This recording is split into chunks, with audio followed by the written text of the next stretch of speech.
How to fix NovaBot suspicious extension error. If you're getting the suspicious extension detected error in NovaBot, follow these steps to fix it. Open Chrome or Brave browser and go to Chrome and extensions. Now disable all extensions, especially anything related to crypto wallets or automation. Then restart your browser and try again.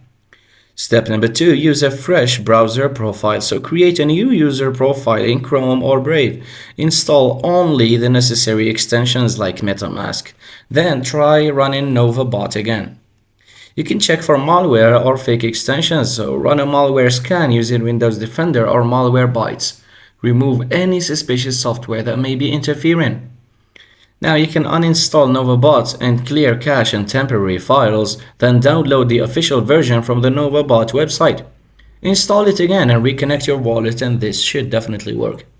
If none of this works and the error persists, reach out to NovaBot support team for help. And that's how you fix the NovaBot suspicious extension error. Thanks for watching.